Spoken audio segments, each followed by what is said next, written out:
Hi, I'm Abby, and I want to share my story with you. I'm 34 years old, but this story took place a couple of years ago. It all started with my now ex-husband, Dennis. Dennis and I met through a blind date set up by our mutual friend. It was one of those magical moments where you instantly click with someone. We went on multiple dates, and it didn't take long for us to make our relationship official. We shared the same values and had a similar sense of humor. I truly believed I had found my soulmate.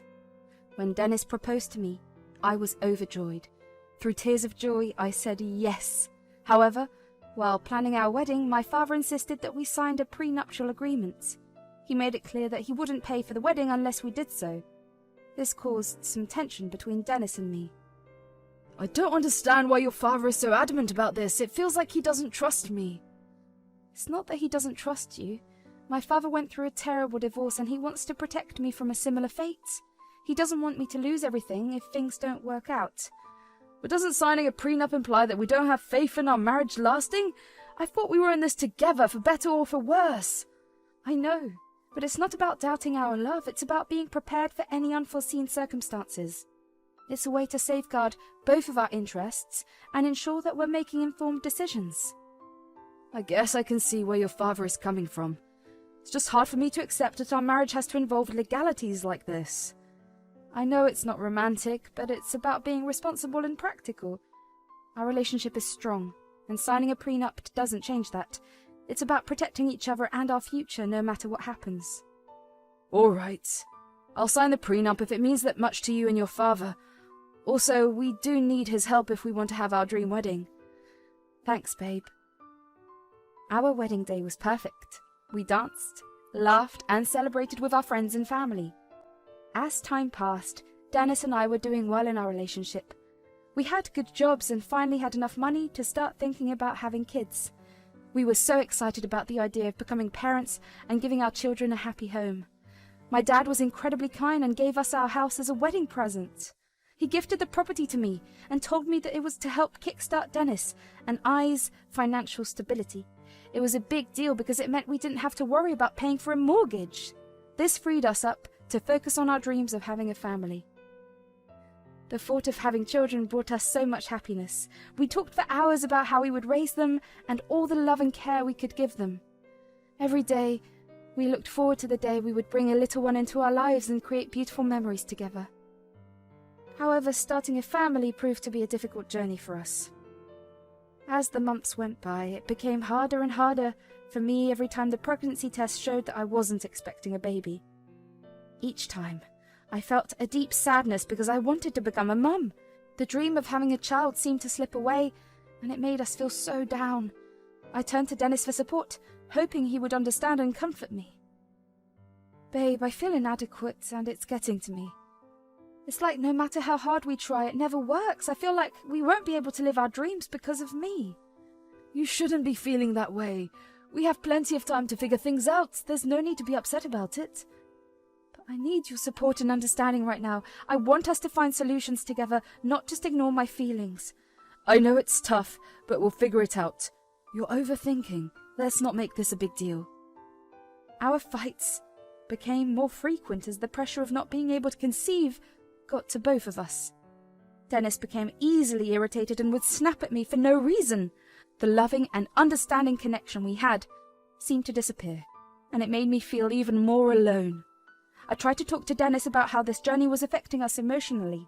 I wanted us to support each other and find ways to cope together. Hey, babe. How are you feeling about everything? Honestly, I'm just tired.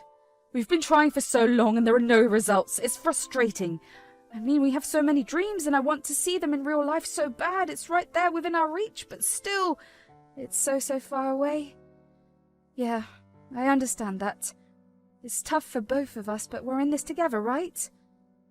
No, you know what? You don't understand. I know for a fact that there's nothing wrong with me. It's your body that's causing the issues. Do you even know what it's like to not get what you want because of someone else's fault? Wow. Okay, that's hurtful. I thought we were a team supporting each other through this. I mean, I'm just as frustrated as you, if not more. I wanted to talk to you about how you felt so we could comfort each other, but clearly you'd rather blame me than comfort me. Whatever, I need some space. His words hurt me deeply. It felt like he was attacking me personally and confirming all the doubts and insecurities I had. I just wanted him to see how much I was hurting and hold me, assuring me that we were in this together, but instead, I faced his dismissiveness and hurtful comments. After our big fight, things were really tense between Dennis and me. We hardly spoke, and Dennis even started sleeping in the guest bedroom. It made me feel so upset, angry, and frustrated. In the midst of all this, I decided to take control of the situation. I booked an appointment with a doctor to talk about fertility treatments. It gave me a glimmer of hope, a little spark of light in the midst of the darkness we were going through. But when I talked to my insurance company, they said I had to wait for a whole year before I could start the treatments. It was disappointing. It felt like another obstacle in our already difficult journey. Still, I held on to that tiny bit of hope. Knowing that there was a chance for me and Dennis to have a baby together gave me strength and determination. As I headed back home from the doctor's office, I couldn't help but feel a mix of excitement and nervousness. I wanted to share this news with Dennis, to let him know that there was still hope for us and that we could face this challenge together. Despite all the hurt and anger, I still longed for his support and understanding. As I got closer to my home, I couldn't help but notice a strange car in the driveway. I was confused and worried. I knew that the car didn't belong to any of our friends or family, and Dennis never told me about him inviting anyone over. I cautiously walked inside, hoping to find answers from Dennis about the unfamiliar vehicle. But what I saw shattered my world. Right there in our kitchen, Dennis was kissing another woman, and it felt like a punch to the gut. My heart sank and I was overcome with a mix of emotions that were too overwhelming to process. But strangely, I felt surprisingly calm. I took out my phone quietly, taking pictures of the painful scene before clearing my throat to let Dennis and the woman know I was there. Dennis looked shocked when he saw me. He was caught red-handed in his act of cheating, but before he could explain, I interrupted him and demanded to know who the woman was. "You guys look cozy. So, tell me, babe, who is this woman?" "Oh, come on, don't be like that, Abby." "Hi, I'm Tiffany." "Tiffany from—" "Oh no, I never knew him before. Dennis and I met through a dating app." "How long has this affair been going on, Dennis?" "It's been 6 months, Abby." 6 months? Wow, okay. You know what? I can't do this anymore. My chest felt heavy, as if it was caving in.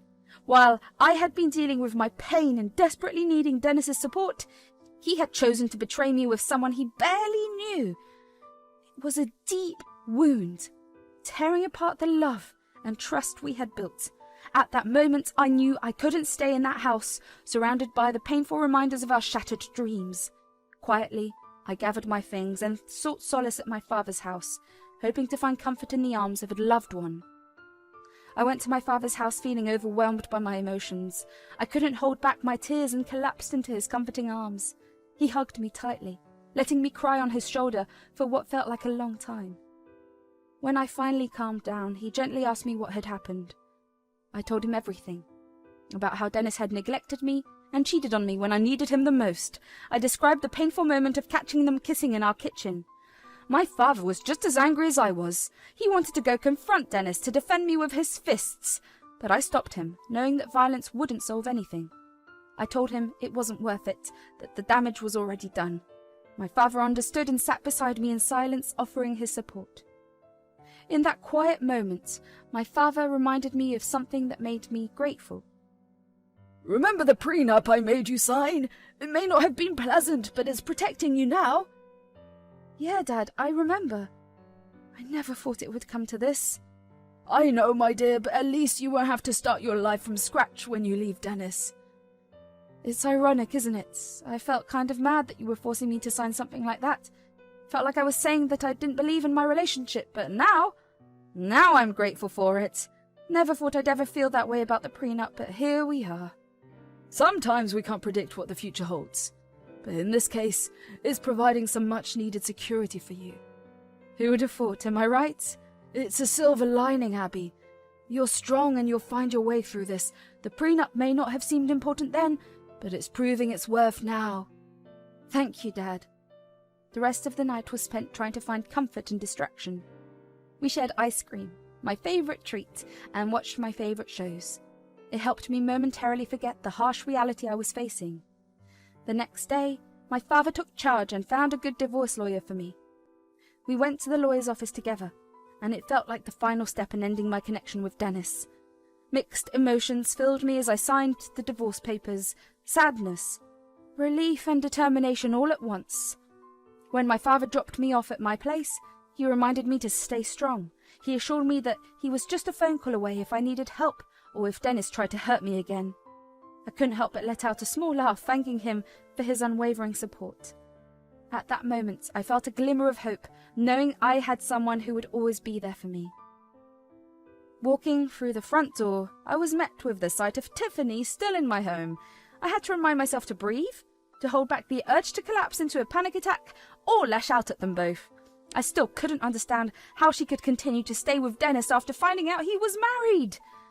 Dennis emerged from our bedroom. He looked confused when he saw me. Oh, hey, Abby, what are you doing here? You mean, what am I doing in my own house? Well, I just didn't think you would be back so soon after... After I found you cheating on me? Yeah, no, I'm here to hand you divorce papers. Ah, all right. Let me go find a pen to sign it. I couldn't believe how casually he treated the end of our marriage. I wondered where the man I once loved had gone. He returned with a pen and signed the papers without so much as a glance at me. My heart ached. Did all our years together mean nothing to him? Was one small issue enough for him to fall out of love and move on so quickly? Dennis cleared his throat, which pulled me out of my thoughts. He told me he had something to tell me. I quirked an eyebrow. You need to move out. Tiffany and I found out she's pregnant with twins and we need space to live and raise our kids. Are you serious? I can't believe your audacity and to rub my infertility in my face like this. Stop making such a fuss. It'll be easier for you to find a small place than for us to find a bigger one for all of us. The house is in my name, and thanks to the prenup we signed, you won't get a cent from it. You have no right to anything I own. Well, it's not fair. I should have some claim to it. Fair? You cheated on me, Dennis. You broke our vows. I'm giving you a week to pack up and leave with everything you own. That's more than fair. As the realization of the consequences hit him, his face went pale. Tiffany, who had been listening in on our conversation, hopped off the couch and walked over to Dennis. She looked just as shocked as him. What does this mean, Dennis? Have you been lying to me? No, I haven't been lying. I promise you we'll be fine. I have enough money to get us an apartment. I thought we would be building a life together in this big, beautiful house. I didn't sign up for this. Look, it's a difficult situation, but we'll figure it out. We'll find a place for our growing family. Not wanting to witness that argument any longer, I left silently, clutching the signed divorce papers in my hand. I was saddened by the loss, but I couldn't deny the satisfaction of creating a rift between Dennis and Tiffany. I was grateful to my father for insisting on the prenup, for it was my shield in this storm. Over the following months, I focused on healing. I cut off all contact with Dennis, blocking him from every aspect of my life. When our friends asked what happened, I simply stated that we were too different and had decided to separate. But Dennis, bitter about not receiving anything from the divorce, spread rumors that I had cheated on him. Our friends believed him and turned their backs on me. I had shown kindness to Dennis despite his betrayal, but when I discovered the rumors he was spreading, I had reached my limit. I gathered all our friends in a group chat and shared the pictures I had taken of Dennis and Tiffany kissing in our kitchen months before our divorce. Their perspective shifted instantly. They realized the truth and apologized for their judgment. Dennis, unable to face the consequences of his actions, called me from Tiffany's phone, furious that his friends had abandoned him. What is wrong with you? Our friends have all abandoned me because of what you did. I chose not to reveal the fact that you cheated on me while I was at my worst to our friends, but you decided to spread rumors about me instead. I was simply playing your own game. You're heartless. You're just as bad as me. No, I'm not. I've shown more self-control and decency than you ever have. Goodbye. I continued to rebuild my life, focusing on my own happiness and personal growth. A year later, a mutual friend named Max informed me that Dennis had been struggling. Dennis had asked Max to babysit his kids because he had an emergency to attend to. When Dennis returned to collect his children, he confided in Max that Tiffany had left him for another man, leaving him alone with their kids. Dennis revealed that Tiffany had only stayed with him because she thought he had a lot of money, but when she discovered the truth, it was too late to terminate the pregnancy. Max told me that Dennis had looked beyond exhausted. Upon hearing this news, a sense of satisfaction washed over me. Karma had come back to bite Dennis in a way he never expected. It wasn't a moment of revenge. It was a reminder that we reap what we sow. Now, as I share my story with you all, I want to emphasize that no matter how difficult the journey is, there is always hope for healing and justice. I've learnt that self-worth and resilience can carry you through the darkest times. I've learnt the importance of protecting yourself and your assets, as painful as it may be to consider such possibilities. And I've learnt that true friends will stand by your side, even when faced with lies and betrayal.